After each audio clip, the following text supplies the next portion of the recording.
Boa noite, eu queria agradecer esses 15 minutos do seu tempo, numa agenda muito carregada, como era de se esperar aqui em Juiz de Fora.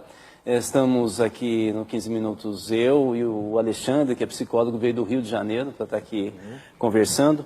Eu vou de cara, então, para a primeira pergunta. Ciro, me diga o seguinte, como que você se posicionaria, nesse momento que se discute alternativas, tanto a essa agenda ultraliberal, que eu imagino que seja mais tranquilo você falar, como a agenda desenvolvimentista que o lulismo desenvolveu no último período e que está sendo checada agora nesse entreveiro, inclusive com o empresariado. Qual seria a alternativa? Eu acho que primeiro a gente precisa abrir uma discussão generosa com a finalidade de pôr um ponto final na brutal confusão, na brutal perplexidade que tem desorientado o Brasil ao longo das últimas 4 décadas. Não é? Nem é fato, não é, que os golpistas presentes são ultraliberais, nem é fato que o Lula, de alguma forma, foi um desenvolvimentista, sob o ponto de vista, vamos dizer, de paradigma político, de economia política. Na verdade, nós temos sido obrigados a reagir, não é trivial isso, a emergências. Então, por exemplo, o ciclo do Fernando Henrique. Por que ele foi popular por um momento, conseguiu se reeleger?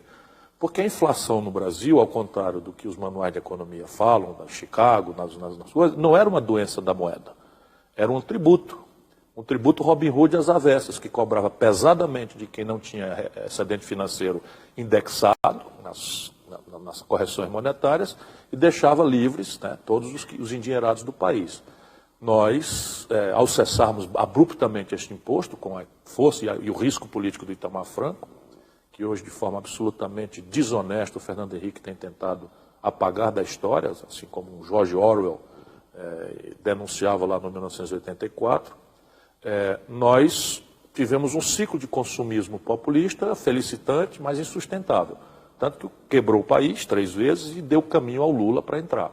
Quando o Lula entrou, vou tomar um sintoma aí, de colapso, né?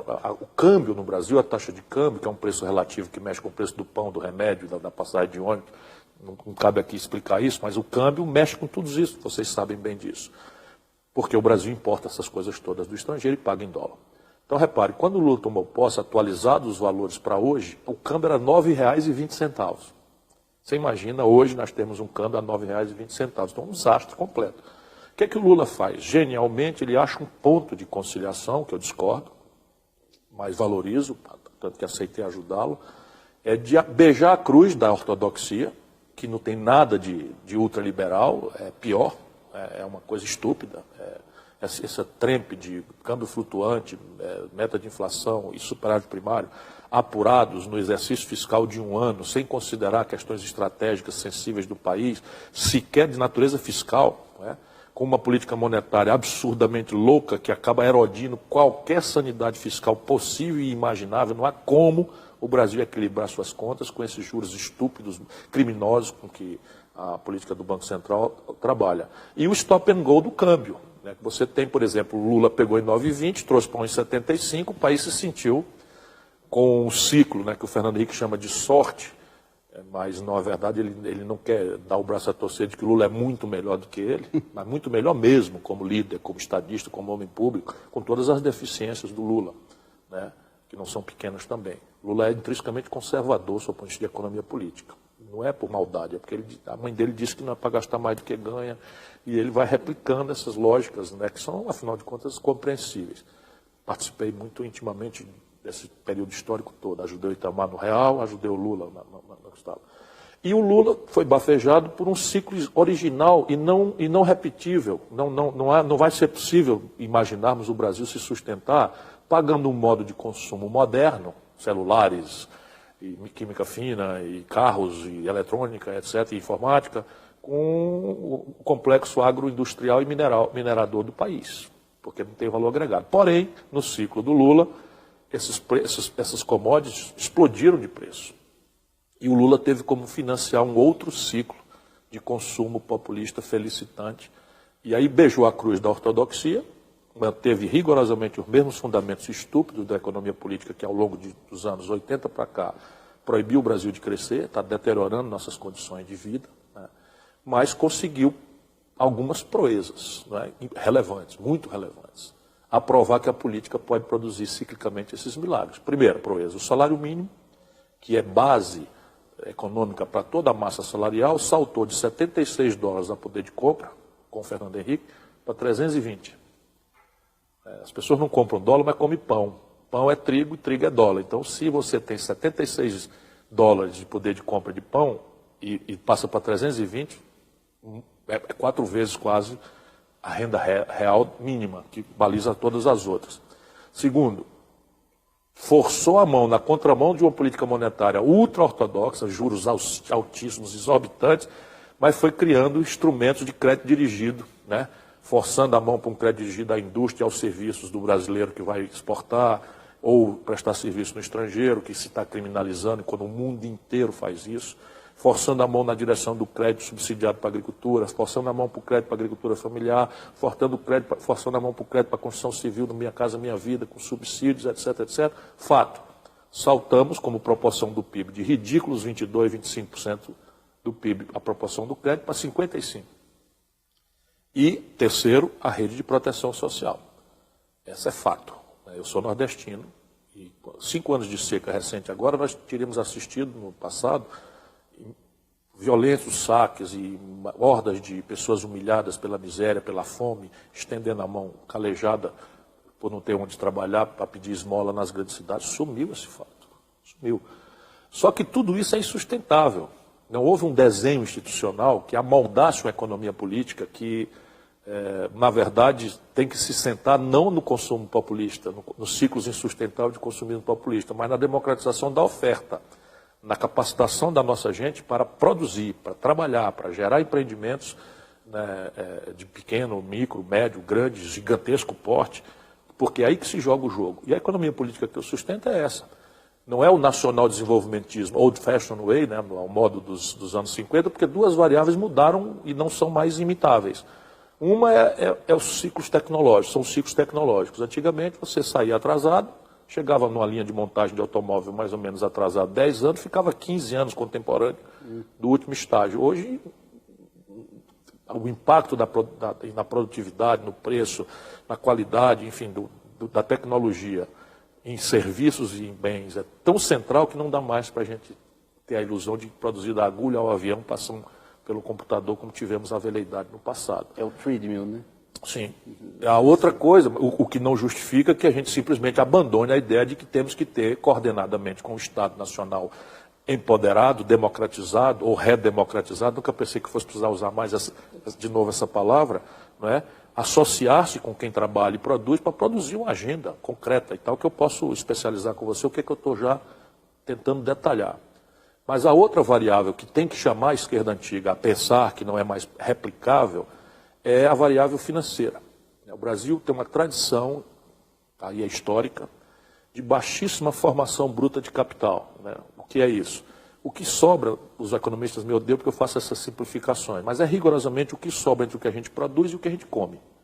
Então a China, por exemplo, esse ano, mesmo caindo a metade do que estava crescendo, a 1/3, a China vai poupar 45% do PIB para que é a formação bruta de capital.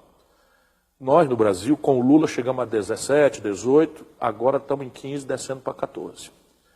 E com isso não é suficiente. E esses 14, 15 estão praticamente 100% drenados por financiamento da estupidez da política monetária e dos juros e do rendimento, do rentismo, que felicita 10 mil barões, 10 mil famílias abastadas do país, tendo o governo e os bancos como intermediários. Então, tirando essas 2 variáveis, o Brasil pode e deve recuperar a ideia neo-keynesiana, né, de coordenar estratégias de desenvolvimento. E isso não precisa nem ter um debate muito mais sofrido, porque no campo teórico eu falava isso no auge do neoliberalismo e se queria me desenhar como um maluco. Mas hoje o Trump, olha de quem eu estou citando, Trump está falando em política industrial e de comércio exterior. Trump está falando que o emprego de um americano que votou nele, né, é uma tarefa de Estado. Está discutindo taxa de câmbio com a Angela Merkel, na Alemanha. Né? Então, viva, sem se falar que a China, que a Coreia do Sul, que são os países que não entraram nessa estupidez, são os únicos que escaparam da hecatombe. E o Brasil é o pior de todos, o que mais sofreu, porque, volto a lhe dizer, se fosse um ultraliberalismo, teria uma perversão grave. Mas aqui é um liberalismo não lido, que tem característica mesmo de sacanagem.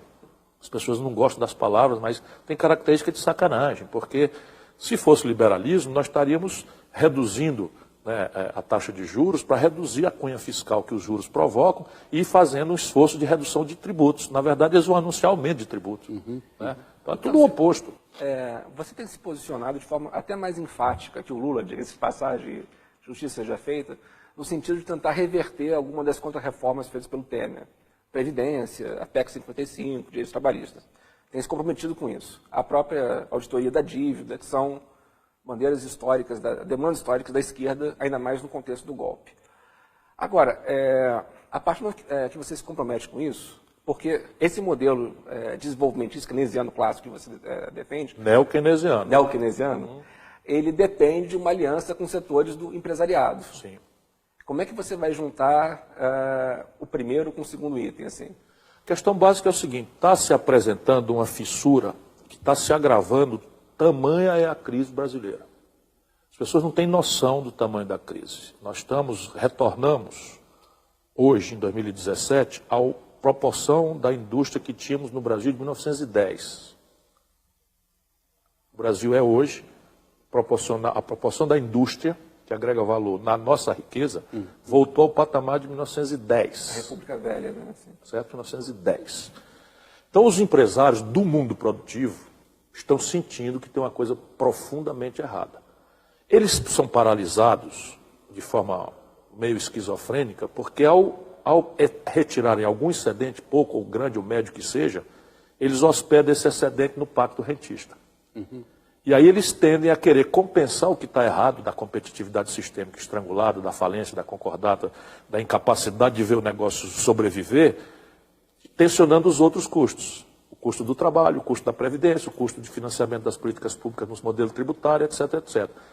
Não é que seja fácil, quando eu falo, e a gente está confinado aqui em alguns minutos, para não cansar o espectador, e às vezes deixa alguém acreditar que eu estou simplificando o que não é trivial.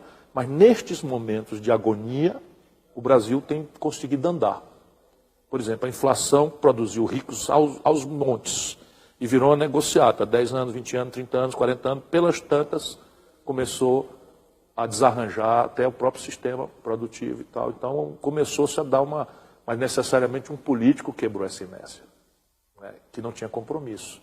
Parecia impossível o Itamar, inorgânico a essa plutocracia brasileira, com um espírito de solidariedade genuína com a questão dos pobres no país, com uma decência que permitia a ele confrontar sem essa destruição moralista que se levantou contra o Lula, contra a Dilma.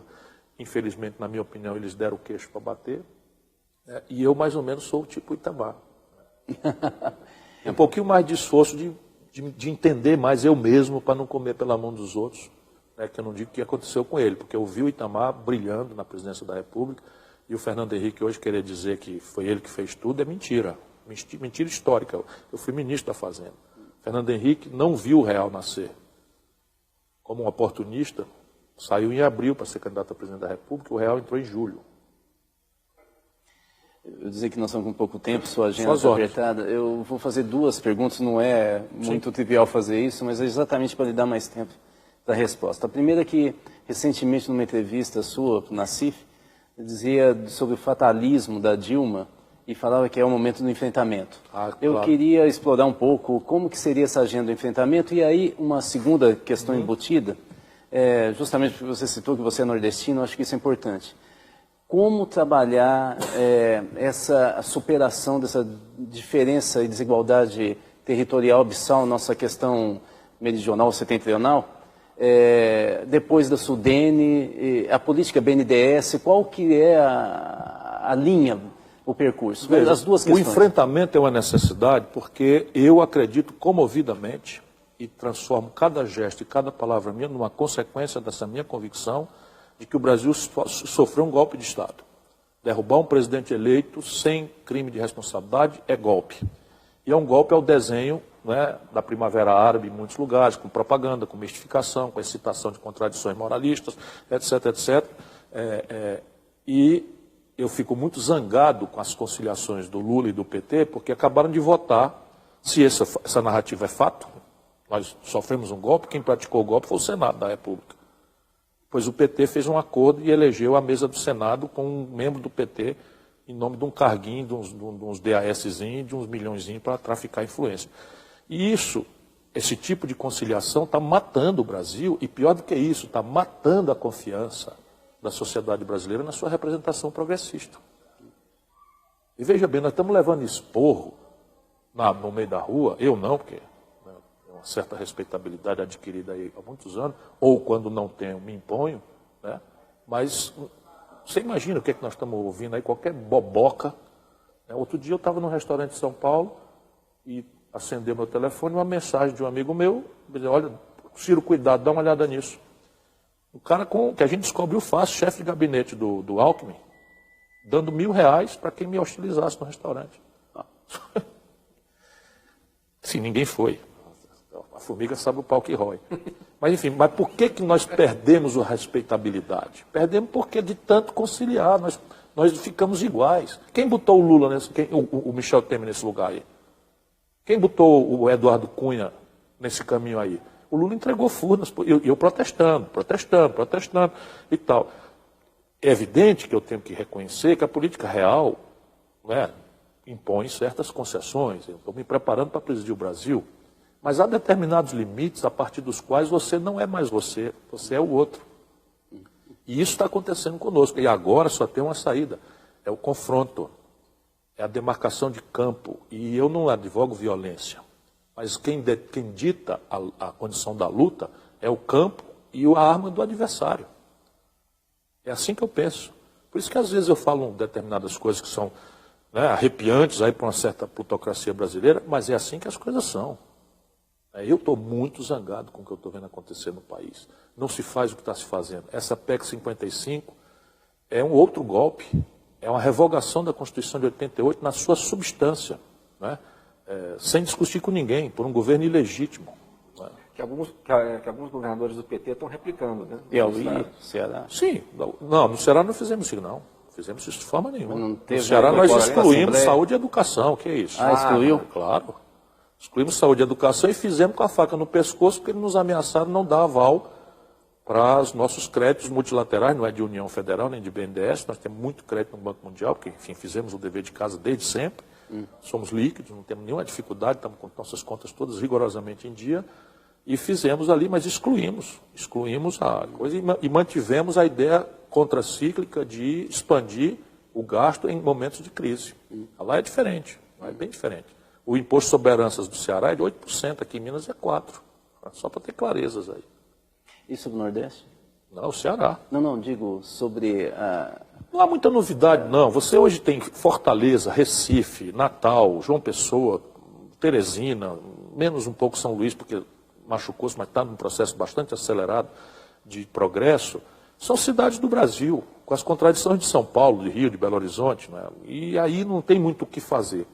A grande questão é que o semiárido do Nordeste, você tem todos os indicadores de formação bruta de capital, a quantidade de mestres e doutores, absolutamente abaixo. Então é preciso ter um mapa.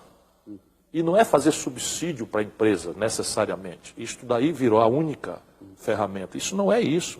Quando você resolve fazer um projeto São Francisco e você encerrar a cultura de dependência da água, de uma rede de tráfico de influência, que começa no cabo eleitoral, eu ia dizendo aqui um palavrão, lá embaixo, que trafica água em troca de voto, e vai na estrutura de poder central, do dono da rádio, do dono da televisão, do político, né? Você revoga isso com uma obra de infraestrutura dessa natureza.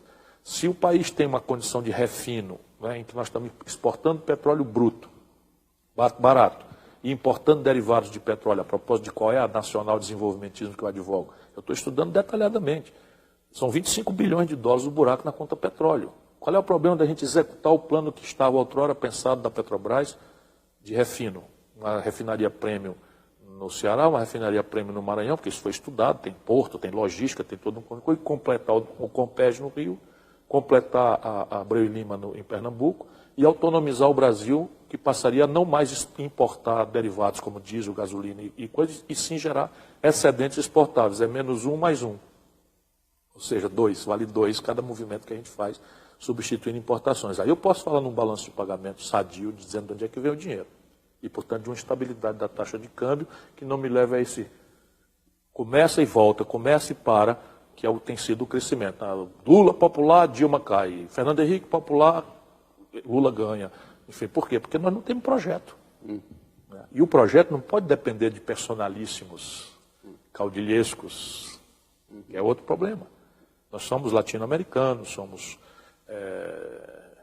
latino-americanos, temos um viezinho caudilhesco, golpista, que está na nossa alma também. É preciso empoderar o povo. Eu brinco com o Lula, que a única reforma institucional que ele fez, que o Michel Temer provavelmente não vai poder revogar, é a tomada de 3 pinos. Não é? Mudou a tomada de 3 pinos, foi a única que provavelmente ele não vai revogar. O resto ele vai tomar tudo de volta. Porque nós não institucionalizamos nada. A política externa brasileira nem sequer foi minimamente esclarecida para o povo. E era revolucionária. Eles já destruíram o BRICS, a ideia de fortalecer a unidade sul-americana, aproximando o Mercosul de Unasul e tal. Tudo isso está sendo jogado na lata do lixo. E a gente vai fazer o quê? Tem que ir para o confronto, hein? E com figuras pouco diplomáticas, né? O José Serra, agora o... São com vendilhões, rapaz. Vendilhões. O Serra saiu porque é um rato, porque está vendo que o governo Temer não vai entregar a agenda. Aí entrou esse outro aí, que foi ninguém menos do que aquele que o golpe mandou explicar o golpe nos Estados Unidos. Ele foi explicar o golpe lá nos Estados Unidos, o Aloysio Nunes Ferreira. Só uma última curiosidade mesmo. Revogaram a lei de partilha, estão tensionando para acabar com o conteúdo nacional. É do que se trata. Qual a sua opinião? Hostilizam a Venezuela, dizendo que nós tratamos a Venezuela numa política ideológica, quando a Venezuela deu no melhor momento 5 bilhões de dólares de superávit na balança comercial com o Brasil. E eles estão hostilizando talvez um dos mais importantes parceiros comerciais do Brasil no mundo, bilateralmente falando, e nós é que tratamos a Venezuela com ideologia. Antichavista de lá, né? Sim, claro. Sim. E qual a sua opinião sobre essa emergência de algumas forças ou lideranças de esquerda, do campo de esquerda, o popular de esquerda? Isso é o que o país precisa, como renovar. Boulos, Jean Willis, o Boulos é um belo de um quadro. O Boulos é um belo de um quadro, tem um único defeito, nada que o tempo não resolva, que é muito jovem. Nada que o tempo não resolva, mas ali tem uma semente, uma liderança. O Jean Willis escolheu um caminho, acho que é um caminho muito respeitável, eu gosto dele, tenho afeição, tenho respeito, mas não creio que ele pretenda ter a completude do Boulos, né? Não é fácil uma pessoa que aceitou a ideia meio sectária de uma certa intransigência que o pessoal impõe e de determinados temas que são meio segregacionistas e tal, se colocar de forma holista, compreensiva das contradições do Brasil, né? Por exemplo, um cara como eu posso dizer que sou solidário ao sem terra e, ao mesmo tempo, afirmar o meu respeito profundo pelo agronegócio. Eu não tenho empenho nem interdição que não me permita explicar, e não vejo contradição nenhuma. Eles, jovens, e ainda falando do Jean Willis, que é um belo de um quadro também, mas o Boulos eu estou olhando com muita atenção. Acho que é um cara que tem futuro. E comemoro isso, porque debaixo da sombra do PT não nasce nada. É sombra de mangueira, né? É muito ruim isso para o país. O PT é o partido mais importante. Se não tem outro líder, depende eternamente do carisma pessoal do Lula e tal. Eu disse para ele uma vez, enfim, é uma relação de aproximação e discussão há muitos anos, eu era prefeito de Fortaleza, votei nele no segundo turno em 89, na primeira eleição dele. Então temos afinidade, respeito e desavenças transparentemente feridas. Mas eu disse para ele uma vez, muito aborrecido, disse, Lula, e se você morrer? A população precisa saber que a Dilma tem capacidade de assumir o país. Essa tutela, de ficar dando palpite pelo jornal, isso foi uma das coisas que predispôs a queda da Dilma. Aquela nomeação do Lula ministro foi o maior disparate que eu já assisti na minha vida pública ever. Para sempre. Muito obrigado, boa noite. Bom, boa noite. Eu queria agradecer esses 15 minutos do seu tempo, numa agenda muito carregada, como era de se esperar aqui em Juiz de Fora. Estamos aqui no 15 Minutos, eu e o Alexandre, que é psicólogo, veio do Rio de Janeiro para estar aqui conversando. Eu vou de cara, então, para a primeira pergunta. Ciro, me diga o seguinte, como que você se posicionaria nesse momento que se discute alternativas, tanto a essa agenda ultraliberal, que eu imagino que seja mais tranquilo você falar, como a agenda desenvolvimentista que o lulismo desenvolveu no último período e que está sendo checada agora nesse entrevendo, inclusive, com o empresariado. Qual seria a alternativa? Eu acho que primeiro a gente precisa abrir uma discussão generosa com a finalidade de pôr um ponto final na brutal confusão, na brutal perplexidade que tem desorientado o Brasil ao longo das últimas 4 décadas. Não é? Nem é fato, não é, que os golpistas presentes são ultraliberais, nem é fato que o Lula, de alguma forma, foi um desenvolvimentista, sob o ponto de vista de, vamos dizer, de paradigma político, de economia política. Na verdade, nós temos sido obrigados a reagir, não é trivial isso, a emergências. Então, por exemplo, o ciclo do Fernando Henrique. Por que ele foi popular por um momento, conseguiu se reeleger? Porque a inflação no Brasil, ao contrário do que os manuais de economia falam, da Chicago, nas coisas, não era uma doença da moeda. Era um tributo Robin Hood às avessas, que cobrava pesadamente de quem não tinha excedente financeiro indexado nas correções monetárias e deixava livres, né, todos os endinheirados do país. Nós, ao cessarmos abruptamente este imposto, com a força e o risco político do Itamar Franco, que hoje, de forma absolutamente desonesta, o Fernando Henrique tem tentado apagar da história, assim como o George Orwell denunciava lá no 1984, nós tivemos um ciclo de consumismo populista, felicitante, mas insustentável. Tanto que quebrou o país 3 vezes e deu caminho ao Lula para entrar. Quando o Lula entrou, vou tomar um sintoma aí de colapso, né? O câmbio no Brasil, a taxa de câmbio, que é um preço relativo que mexe com o preço do pão, do remédio, da passagem de ônibus, não cabe aqui explicar isso, mas o câmbio mexe com tudo isso, vocês sabem bem disso. Porque o Brasil importa essas coisas todas do estrangeiro e paga em dólar. Então, repare, quando o Lula tomou posse, atualizados os valores para hoje, o câmbio era R$ 9,20. Você imagina, hoje nós temos um câmbio a R$ 9,20. Então, um desastre completo. O que é que o Lula faz? Genialmente, ele acha um ponto de conciliação, que eu discordo, mas valorizo, tanto que aceitei ajudá-lo, é de beijar a cruz da ortodoxia, que não tem nada de ultraliberal, é pior, é uma coisa estúpida, essa trempe de câmbio flutuante, meta de inflação e superávit primário, apurados no exercício fiscal de 1 ano, sem considerar questões estratégicas sensíveis do país, sequer de natureza fiscal, né, com uma política monetária absurdamente louca que acaba erodindo qualquer sanidade fiscal possível e imaginável. Não há como o Brasil equilibrar suas contas com esses juros estúpidos, criminosos com que a política do Banco Central trabalha. E o stop and go do câmbio.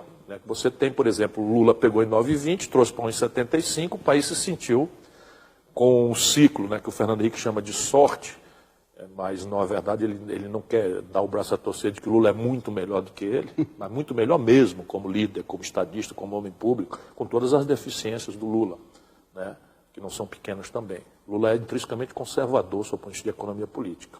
Não é por maldade, é porque a mãe dele disse que não é para gastar mais do que ganha, e ele vai replicando essas lógicas, né, que são, afinal de contas, compreensíveis. Participei muito intimamente desse período histórico todo. Ajudei o Itamar no Real, ajudei o Lula no Estado.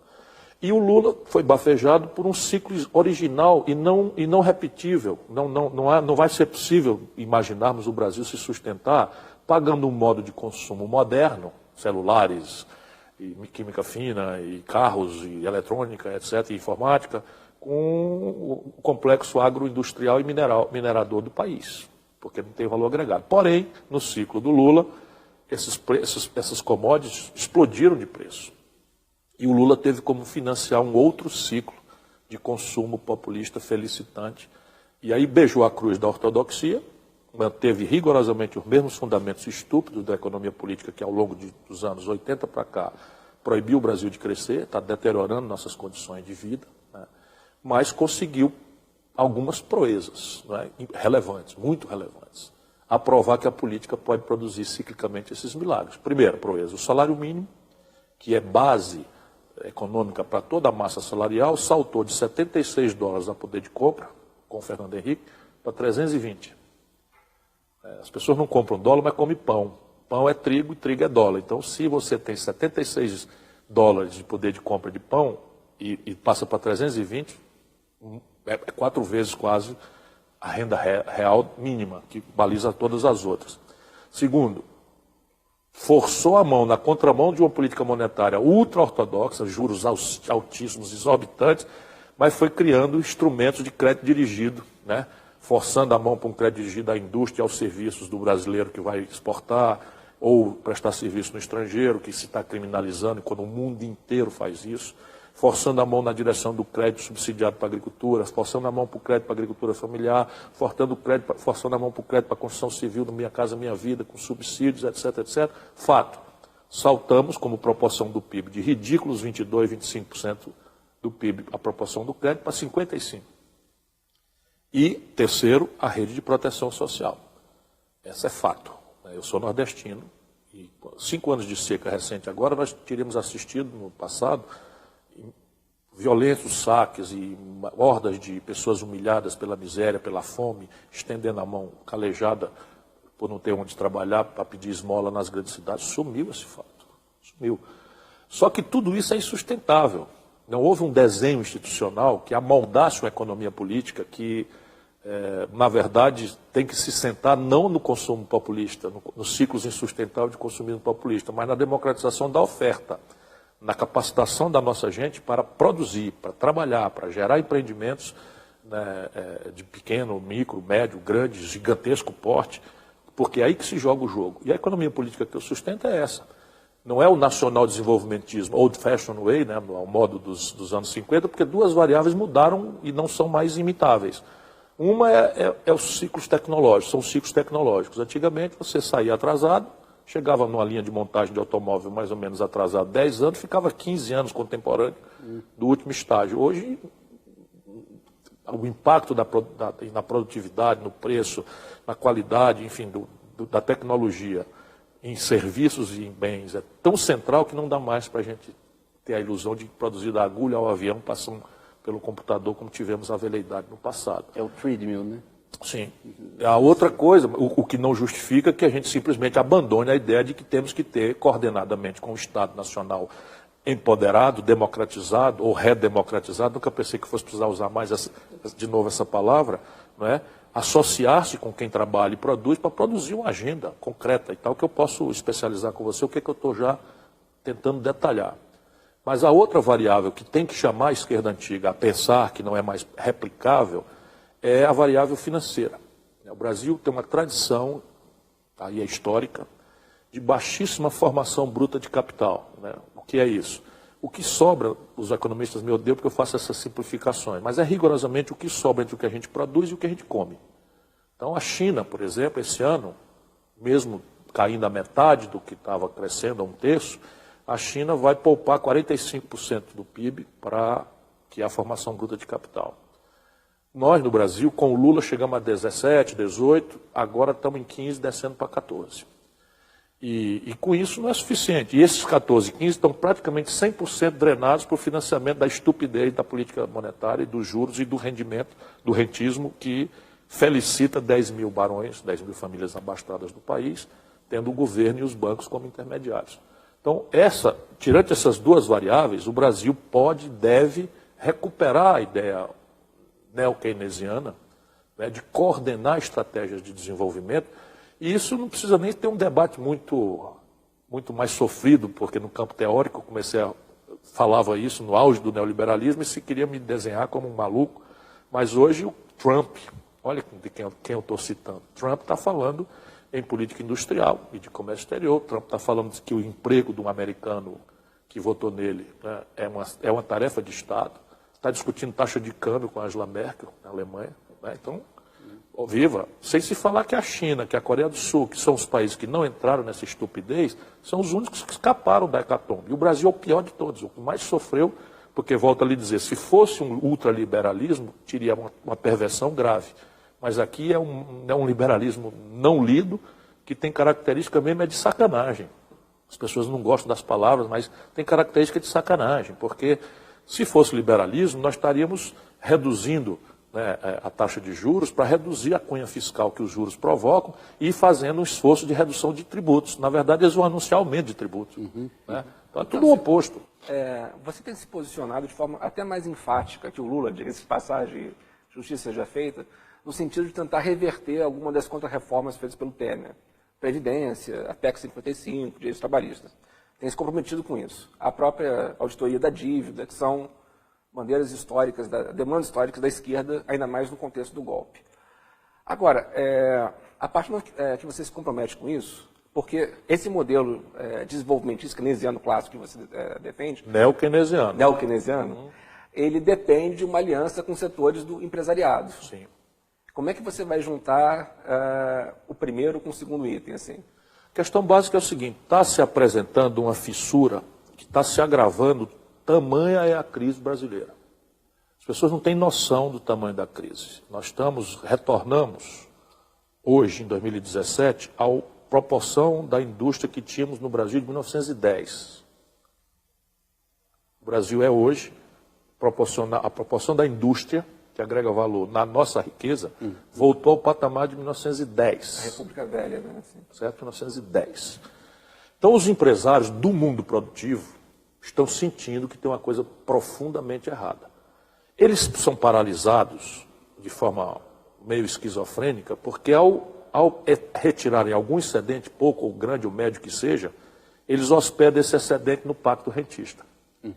E aí eles tendem a querer compensar o que está errado da competitividade sistêmica estrangulada, da falência, da concordata, da incapacidade de ver o negócio sobreviver, tensionando os outros custos. O custo do trabalho, o custo da previdência, o custo de financiamento das políticas públicas nos modelos tributários, etc, etc.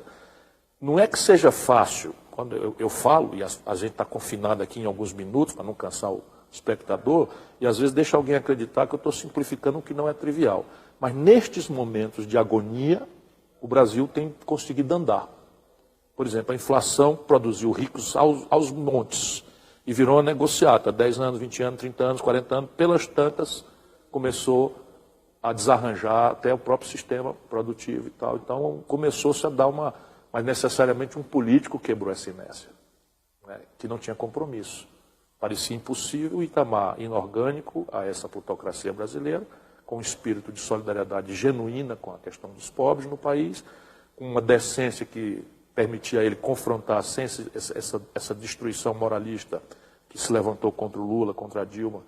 Infelizmente, na minha opinião, eles deram o queixo para bater. E eu, mais ou menos, sou o tipo Itamar. Um pouquinho mais de esforço de entender mais eu mesmo para não comer pela mão dos outros, né, que eu não digo o que aconteceu com ele, porque eu vi o Itamar brilhando na presidência da República, e o Fernando Henrique hoje querer dizer que foi ele que fez tudo é mentira. Mentira histórica. Eu fui ministro da Fazenda. Fernando Henrique não viu o real nascer. Como um oportunista, saiu em abril para ser candidato a presidente da República, o real entrou em julho.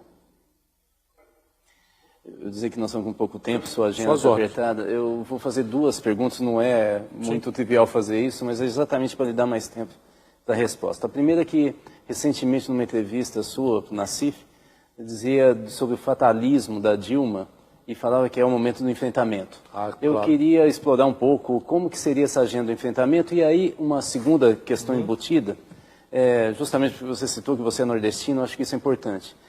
Como trabalhar essa superação dessa diferença e desigualdade territorial abissal, nossa questão meridional, setentrional, depois da Sudene, a política BNDES, qual que é a linha, o percurso? Veja, as duas questões. O enfrentamento é uma necessidade porque eu acredito comovidamente e transformo cada gesto e cada palavra minha numa consequência dessa minha convicção de que o Brasil sofreu um golpe de Estado.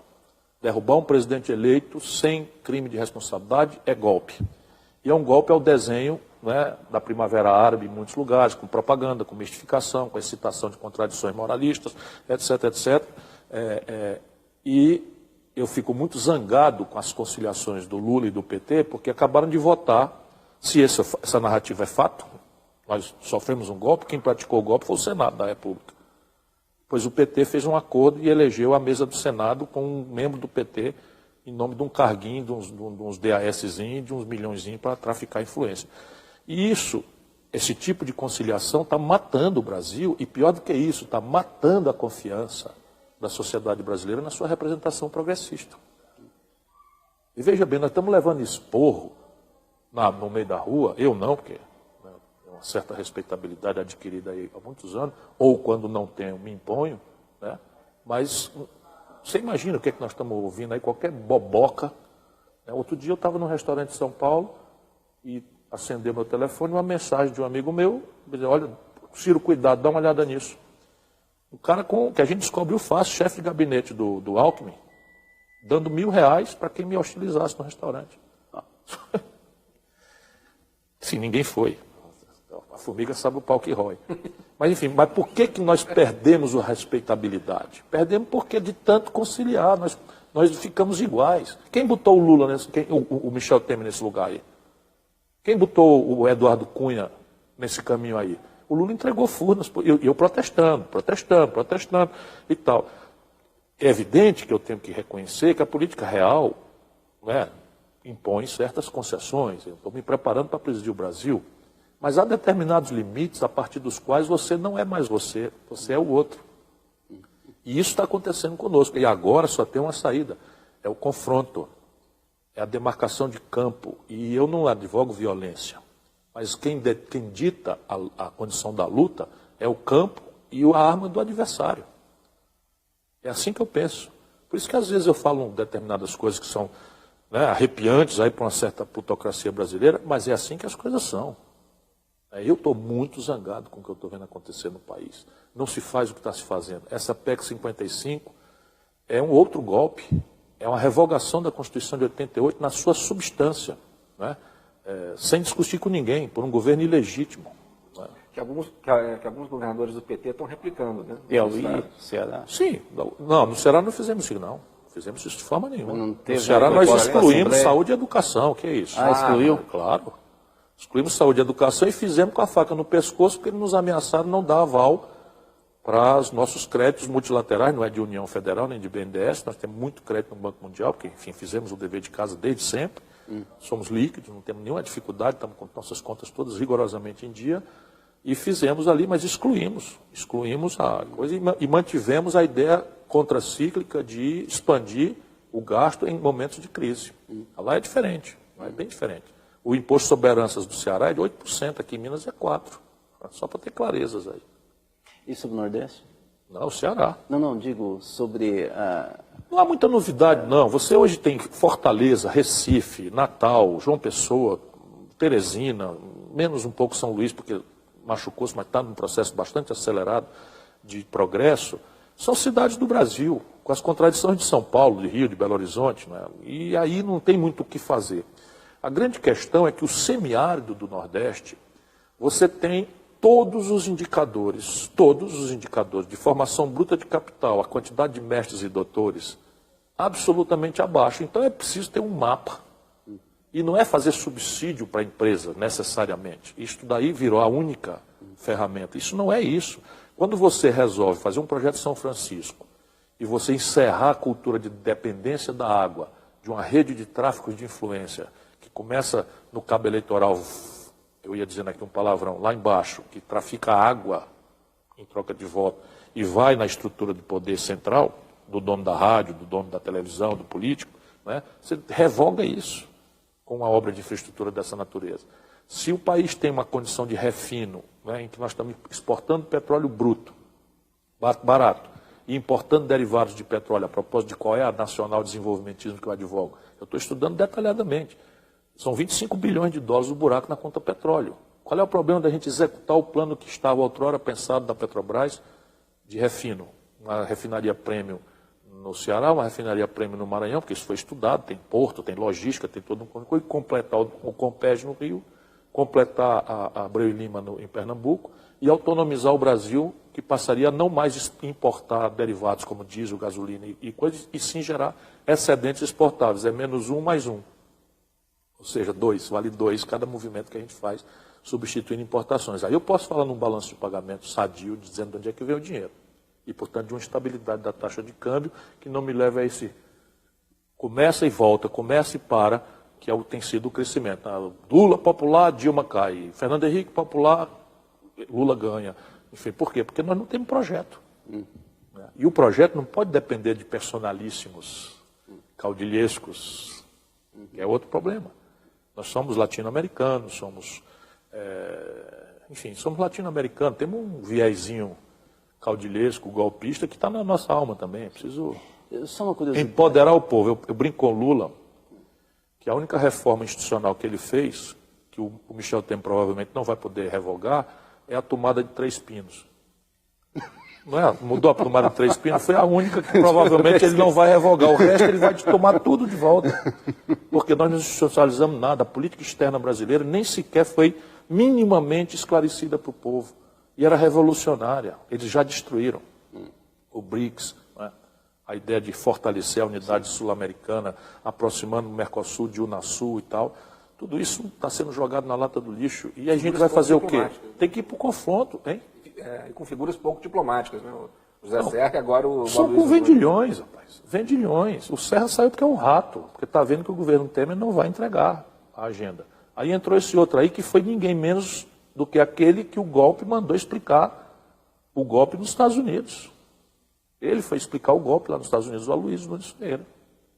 Só uma última curiosidade mesmo. Isso Revogaram a lei de partilha, estão tensionando para acabar com o conteúdo nacional. É do que se trata. Qual a sua opinião? Hostilizam a Venezuela, dizendo que nós tratamos a Venezuela numa política ideológica, quando a Venezuela deu no melhor momento, 5 bilhões de dólares de superávit na balança comercial com o Brasil. E eles estão hostilizando talvez um dos mais importantes parceiros comerciais do Brasil no mundo, bilateralmente falando, e nós é que tratamos a Venezuela com ideologia. Antichavista de lá, né? Sim, claro. Sim. E qual a sua opinião sobre essa emergência de algumas forças ou lideranças de esquerda, do campo de esquerda, do popular de esquerda? Isso é o que o país precisa, como renovar. Boulos, Jean Willis, o Boulos é um belo de um quadro. O Boulos é um belo de um quadro, tem um único defeito, nada que o tempo não resolva, que é muito jovem. Nada que o tempo não resolva, mas ali tem uma semente, uma liderança. O Jean Willis escolheu um caminho, acho que é um caminho muito respeitável, eu gosto dele, tenho afeição, tenho respeito, mas não creio que ele pretenda ter a completude do Boulos, né? Não é fácil uma pessoa que aceitou a ideia meio sectária de uma certa intransigência que o pessoal impõe e de determinados temas que são meio segregacionistas e tal, se colocar de forma holista, compreensiva das contradições do Brasil, né? Por exemplo, um cara como eu posso dizer que sou solidário ao sem terra e, ao mesmo tempo, afirmar o meu respeito profundo pelo agronegócio. Eu não tenho império nem interdição que não me permita explicar, e não vejo contradição nenhuma. Eles, jovens e ainda... falando do Jean Willis, que é um belo de um quadro também. Mas o Boulos eu estou olhando com muita atenção. Acho que é um cara que tem futuro. E comemoro isso, porque debaixo da sombra do PT não nasce nada. É sombra de mangueira, né? É muito ruim isso para o país. O PT é o partido mais importante. Se não tem outro líder, depende eternamente do carisma pessoal do Lula e tal. Eu disse para ele uma vez... Enfim, é uma relação de aproximação e discussão há muitos anos. Eu era prefeito de Fortaleza, votei nele no segundo turno em 89, na primeira eleição dele. Então temos afinidade, respeito e desavenças transparentemente feridas. Mas eu disse para ele uma vez, muito aborrecido, disse, Lula, e se você morrer? A população precisa saber que a Dilma tem capacidade de assumir o país. Essa tutela de ficar dando palpite pelo jornal, isso tudo muito... foi uma das coisas que predispôs à queda da Dilma. Aquela nomeação do Lula ministro foi o maior disparate que eu já assisti na minha vida pública ever. Para sempre.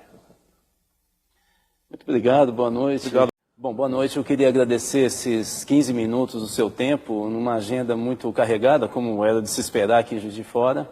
Estamos aqui no 15 Minutos, eu e o Alexandre, que é psicólogo, veio do Rio de Janeiro para estar aqui conversando.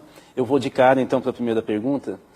Ciro, me diga o seguinte, como que você se posicionaria nesse momento que se discute alternativas, tanto a essa agenda ultraliberal, que eu imagino que seja mais tranquilo você falar, como a agenda desenvolvimentista que o lulismo desenvolveu no último período e que está sendo checada agora nesse entreveiro, inclusive com o empresariado. Qual seria a alternativa? Eu acho que primeiro a gente precisa abrir uma discussão generosa com a finalidade de pôr um ponto final na brutal confusão, na brutal perplexidade que tem desorientado o Brasil ao longo das últimas 4 décadas. Não é? Nem é fato, não é que os golpistas presentes são ultraliberais, nem é fato que o Lula, de alguma forma, foi um desenvolvimentista, sob o ponto de vista, vamos dizer, de paradigma político, de economia política. Na verdade, nós temos sido obrigados a reagir, não é trivial isso, a emergências. Então, por exemplo, o ciclo do Fernando Henrique. Por que ele foi popular por um momento, conseguiu se reeleger?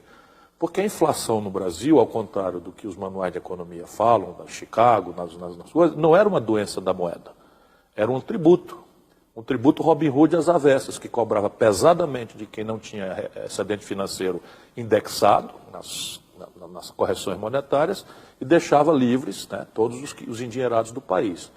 Nós, ao cessarmos abruptamente este imposto, com a força e o risco político do Itamar Franco, que hoje, de forma absolutamente desonesta, o Fernando Henrique tem tentado apagar da história, assim como o George Orwell denunciava lá no 1984, nós tivemos um ciclo de consumismo populista, felicitante, mas insustentável. Tanto que quebrou o país 3 vezes e deu caminho ao Lula para entrar. Quando o Lula entrou, vou tomar um sintoma aí de colapso, né? O câmbio no Brasil, a taxa de câmbio, que é um preço relativo que mexe com o preço do pão, do remédio, da passagem de ônibus, não cabe aqui explicar isso, mas o câmbio mexe com tudo isso, vocês sabem bem disso. Porque o Brasil importa essas coisas todas do estrangeiro e paga em dólar.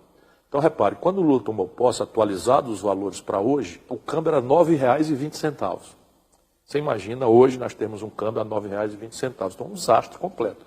O que é que o Lula faz? Genialmente, ele acha um ponto de conciliação, que eu discordo, mas valorizo, tanto que aceitei ajudá-lo, é de beijar a cruz da ortodoxia, que não tem nada de ultraliberal, é pior, é uma coisa estúpida, essa trempe de câmbio flutuante, meta de inflação e superávit primário, apurados no exercício fiscal de 1 ano, sem considerar questões estratégicas sensíveis do país, sequer de natureza fiscal, com uma política monetária absurdamente louca que acaba erodindo qualquer sanidade fiscal possível e imaginável. Não há como o Brasil equilibrar suas contas com esses juros estúpidos, criminosos com que a política do Banco Central trabalha. E o stop and go do câmbio.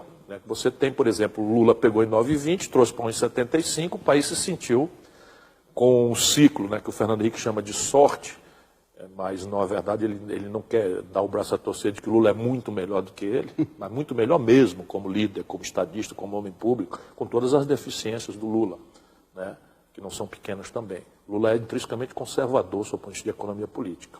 Não é por maldade, é porque a mãe dele disse que não é para gastar mais do que ganha, e ele vai replicando essas lógicas, que são, afinal de contas, compreensíveis. Participei muito intimamente desse período histórico todo. Ajudei o Itamar no Real, ajudei o Lula no Estado.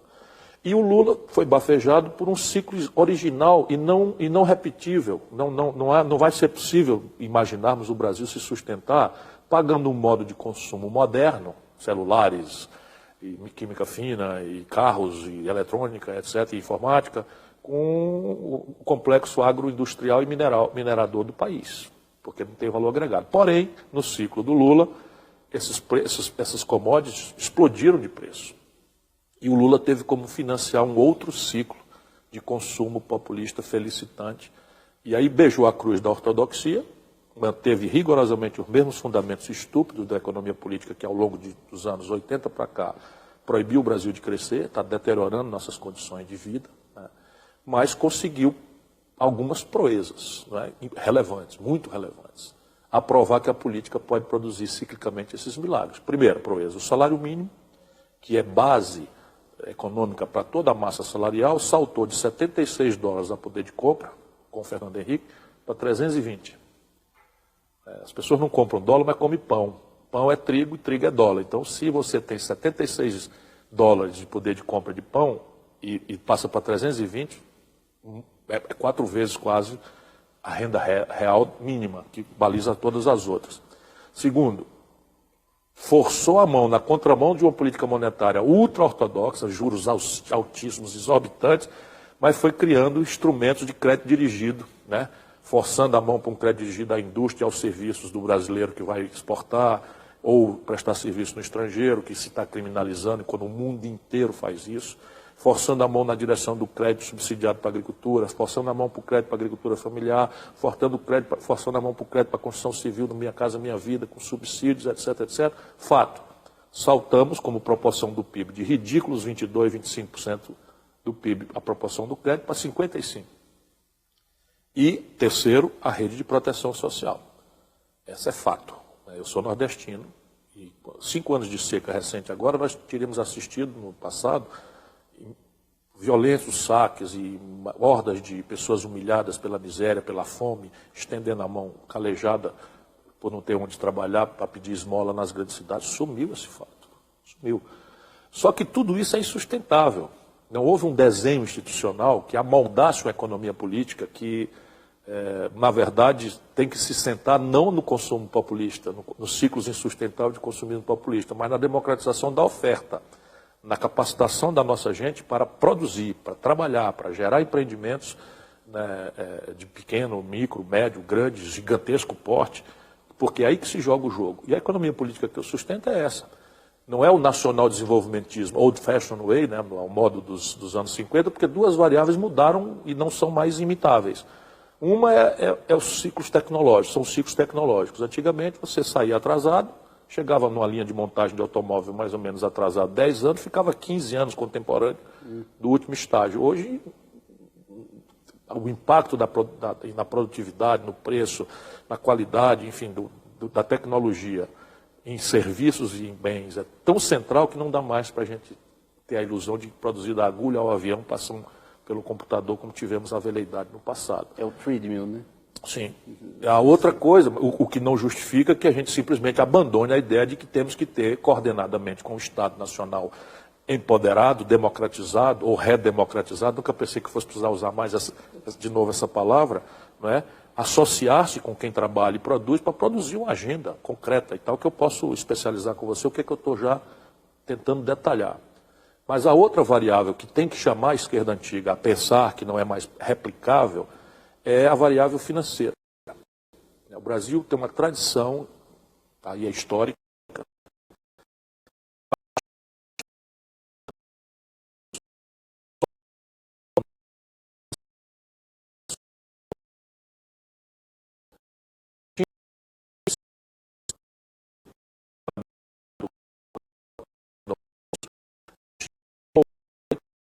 do PIB para que é a formação bruta de capital. Nós, no Brasil, com o Lula, chegamos a 17%.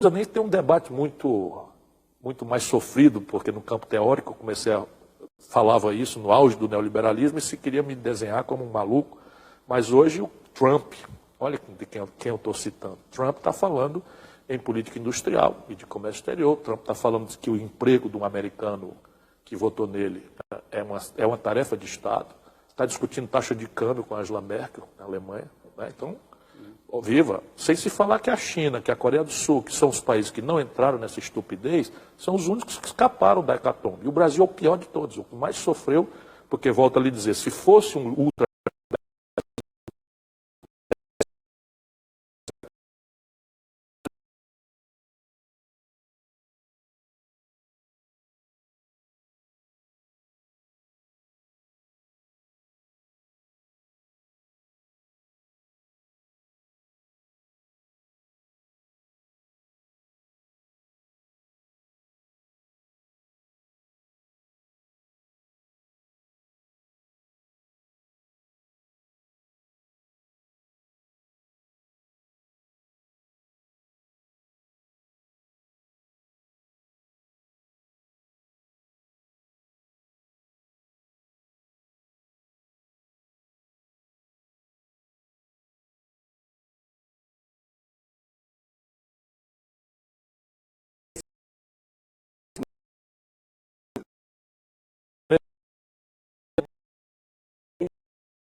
crise brasileira. As pessoas não têm noção do tamanho da crise. Nós retornamos hoje, em 2017, à proporção da indústria que tínhamos no Brasil de 1910.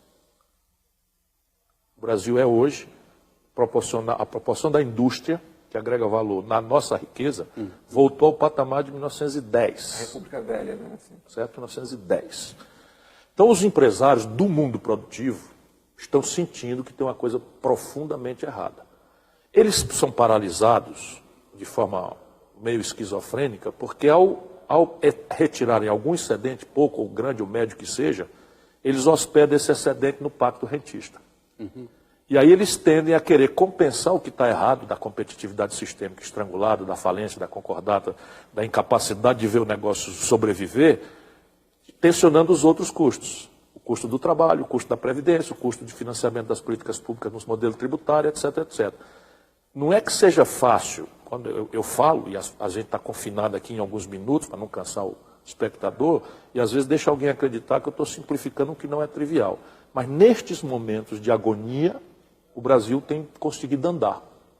Por exemplo, a inflação produziu ricos aos montes e virou uma negociata, 10 anos, 20 anos, 30 anos, 40 anos, pelas tantas começou a desarranjar até o próprio sistema produtivo e tal. Então começou-se a dar mas necessariamente um político quebrou essa inércia, né, que não tinha compromisso. Parecia impossível, o Itamar inorgânico a essa plutocracia brasileira, com um espírito de solidariedade genuína com a questão dos pobres no país, com uma decência que permitia a ele confrontar sem essa destruição moralista que se levantou contra o Lula, contra a Dilma. Infelizmente, na minha opinião, eles deram o queixo para bater. E eu, mais ou menos, sou o tipo Itamar. Um pouquinho mais de esforço de entender mais eu mesmo para não comer pela mão dos outros, né, que eu não digo o que aconteceu com ele, porque eu vi o Itamar brilhando na presidência da República, e o Fernando Henrique hoje querer dizer que foi ele que fez tudo é mentira. Mentira histórica. Eu fui ministro da Fazenda. Fernando Henrique não viu o real nascer. Como um oportunista, saiu em abril para ser candidato a presidente da República, o real entrou em julho. Eu dizer que nós estamos com pouco tempo, sua agenda está apertada. Eu vou fazer duas perguntas, não é muito trivial fazer isso, mas é exatamente para lhe dar mais tempo da resposta. A primeira é que, recentemente, numa entrevista sua, na CIF, dizia sobre o fatalismo da Dilma e falava que é o momento do enfrentamento. Claro. Eu queria explorar um pouco como que seria essa agenda do enfrentamento e aí uma segunda questão embutida, justamente porque você citou que você é nordestino, acho que isso é importante. Como trabalhar essa superação dessa diferença e desigualdade territorial abissal, nossa questão meridional, setentrional, depois da Sudene, a política BNDES, qual que é a linha, o percurso? Veja, as duas questões. O enfrentamento é uma necessidade porque eu acredito comovidamente e transformo cada gesto e cada palavra minha numa consequência dessa minha convicção de que o Brasil sofreu um golpe de Estado. Derrubar um presidente eleito sem crime de responsabilidade é golpe. E é um golpe ao desenho, né, da Primavera Árabe em muitos lugares, com propaganda, com mistificação, com excitação de contradições moralistas, etc, etc. E eu fico muito zangado com as conciliações do Lula e do PT, porque acabaram de votar, se essa narrativa é fato, nós sofremos um golpe, quem praticou o golpe foi o Senado da República. Pois o PT fez um acordo e elegeu a mesa do Senado com um membro do PT em nome de um carguinho, de uns DASzinhos, de uns milhõezinhos para traficar influência. E esse tipo de conciliação está matando o Brasil, e pior do que isso, está matando a confiança da sociedade brasileira na sua representação progressista. E veja bem, nós estamos levando esporro no meio da rua, eu não, porque uma certa respeitabilidade adquirida aí há muitos anos, ou quando não tenho, me imponho, né? Mas você imagina o que é que nós estamos ouvindo aí, qualquer boboca. Né? Outro dia eu estava num restaurante de São Paulo e acendeu meu telefone, uma mensagem de um amigo meu, dizendo, olha, Ciro, cuidado, dá uma olhada nisso. O cara que a gente descobriu fácil, chefe de gabinete do Alckmin, dando R$1.000 para quem me hostilizasse no restaurante. Sim, ninguém foi. A formiga sabe o pau que rói. Mas enfim, mas por que nós perdemos a respeitabilidade? Perdemos porque de tanto conciliar, nós ficamos iguais. Quem botou o Lula, o Michel Temer nesse lugar aí? Quem botou o Eduardo Cunha nesse caminho aí? O Lula entregou furnas, eu protestando e tal. É evidente que eu tenho que reconhecer que a política real, né, impõe certas concessões. Eu estou me preparando para presidir o Brasil, mas há determinados limites a partir dos quais você não é mais você, você é o outro. E isso está acontecendo conosco. E agora só tem uma saída, é o confronto, é a demarcação de campo. E eu não advogo violência, mas quem dita a condição da luta é o campo e a arma do adversário. É assim que eu penso. Por isso que às vezes eu falo determinadas coisas que são, né, arrepiantes aí para uma certa plutocracia brasileira, mas é assim que as coisas são. Eu estou muito zangado com o que eu estou vendo acontecer no país. Não se faz o que está se fazendo. É outro golpe, é uma revogação da Constituição de 88 na sua substância, né? Sem discutir com ninguém, por um governo ilegítimo. Né? Que alguns governadores do PT estão replicando, né? Piauí, Ceará. Sim, não, no Ceará não fizemos isso, não. Não fizemos isso de forma nenhuma. Não teve No Ceará nós excluímos Assembleia. saúde e educação, que é isso? Ah, excluiu? Claro. Excluímos saúde e educação e fizemos com a faca no pescoço, porque eles nos ameaçaram não dar aval para os nossos créditos multilaterais, não é de União Federal nem de BNDES, nós temos muito crédito no Banco Mundial, porque, enfim, fizemos o dever de casa desde sempre, somos líquidos, não temos nenhuma dificuldade, estamos com nossas contas rigorosamente em dia, e fizemos ali, mas excluímos a coisa e mantivemos a ideia contracíclica de expandir o gasto em momentos de crise. Lá é diferente, lá é bem diferente. O imposto sobre heranças do Ceará é de 8%, aqui em Minas é 4%, só para ter clarezas aí. E sobre o Nordeste? Não, o Ceará. Não, digo sobre a... Não há muita novidade, não. Você hoje tem Fortaleza, Recife, Natal, João Pessoa, Teresina, menos um pouco São Luís, porque machucou-se, mas está num processo bastante acelerado de progresso. São cidades do Brasil, com as contradições de São Paulo, de Rio, de Belo Horizonte, né? E aí não tem muito o que fazer. No semiárido do Nordeste, você tem todos os indicadores de formação bruta de capital, absolutamente abaixo. Então é preciso ter um mapa. E não é fazer subsídio para a empresa, necessariamente. Isso daí virou a única ferramenta. Isso não é encerrar a cultura de dependência da água.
Noite, agradecer esses 15 minutos do seu tempo, numa agenda muito carregada, como era de se esperar aqui em Juiz de Fora.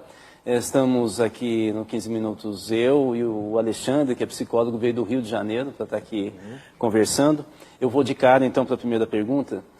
Ciro, me diga o seguinte, como que você se posicionaria nesse momento que se discute alternativas, tanto a essa agenda ultraliberal, que eu imagino que seja mais tranquilo você falar, como a agenda desenvolvimentista que o lulismo desenvolveu no último período e que está sendo checada agora nesse entreveiro, inclusive com o empresariado. Qual seria a alternativa? Eu acho que primeiro a gente precisa abrir uma discussão generosa com a finalidade de pôr um ponto final na brutal confusão, na brutal perplexidade que tem desorientado o Brasil ao longo das últimas 4 décadas, não é? Nem é fato, não é, que os golpistas presentes são ultraliberais, nem é fato que o Lula, de alguma forma, foi um desenvolvimentista, sob o ponto de vista de, vamos dizer, de paradigma político, de economia política. Na verdade, nós temos sido obrigados a reagir, não é trivial isso, a emergências. Então, por exemplo, o ciclo do Fernando Henrique. Por que ele foi popular por um momento, conseguiu se reeleger? Porque a inflação no Brasil, ao contrário do que os manuais de economia falam, da Chicago, nas coisas, não era uma doença da moeda. Era um tributo Robin Hood às avessas, que cobrava pesadamente de quem não tinha excedente financeiro indexado nas correções monetárias e deixava livres, né, todos os endinheirados do país. Nós, ao cessarmos abruptamente este imposto, com a força e o risco político do Itamar Franco, que hoje, de forma absolutamente desonesta, o Fernando Henrique tem tentado apagar da história, assim como o George Orwell denunciava lá no 1984, nós tivemos um ciclo de consumismo populista, felicitante, mas insustentável. Tanto que quebrou o país 3 vezes e deu caminho ao Lula para entrar. Quando o Lula entrou, vou tomar um sintoma aí, de colapso, né? O câmbio no Brasil, a taxa de câmbio, que é um preço relativo que mexe com o preço do pão, do remédio, da passagem de ônibus, não cabe aqui explicar isso, mas o câmbio mexe com tudo isso, vocês sabem bem disso. Porque o Brasil importa essas coisas todas do estrangeiro e paga em dólar. Então, repare, quando o Lula tomou posse, atualizados os valores para hoje, o câmbio era R$ 9,20. Você imagina, hoje nós temos um câmbio a R$ 9,20. Então, um desastre completo. O que é que o Lula faz? Genialmente, ele acha um ponto de conciliação, que eu discordo, mas valorizo, tanto que aceitei ajudá-lo, de beijar a cruz da ortodoxia, que não tem nada de ultraliberal, é pior, é uma coisa estúpida. Essa trempe de câmbio flutuante, meta de inflação e superávit primário, apurados no exercício fiscal de 1 ano, sem considerar questões estratégicas sensíveis do país, sequer de natureza fiscal, né? Com uma política monetária absurdamente louca, que acaba erodindo qualquer sanidade fiscal possível e imaginável. Não há como o Brasil equilibrar suas contas com esses juros estúpidos, criminosos com que a política do Banco Central trabalha. E o stop and go do câmbio. Né? Você tem, por exemplo, o Lula pegou em 9,20, trouxe para 1,75, o país se sentiu com um ciclo, né, que o Fernando Henrique chama de sorte, mas, na verdade, ele não quer dar o braço a torcer de que o Lula é muito melhor do que ele, mas muito melhor mesmo como líder, como estadista, como homem público, com todas as deficiências do Lula, né, que não são pequenas também. Lula é intrinsecamente conservador, sob o ponto de vista de economia política. Não é por maldade, é porque a mãe dele disse que não é para gastar mais do que ganha, e ele vai replicando essas lógicas, né, que são, afinal de contas, compreensíveis. Participei muito intimamente desse período histórico todo. Ajudei o Itamar no Real, ajudei o Lula na Gustavo. E o Lula foi bafejado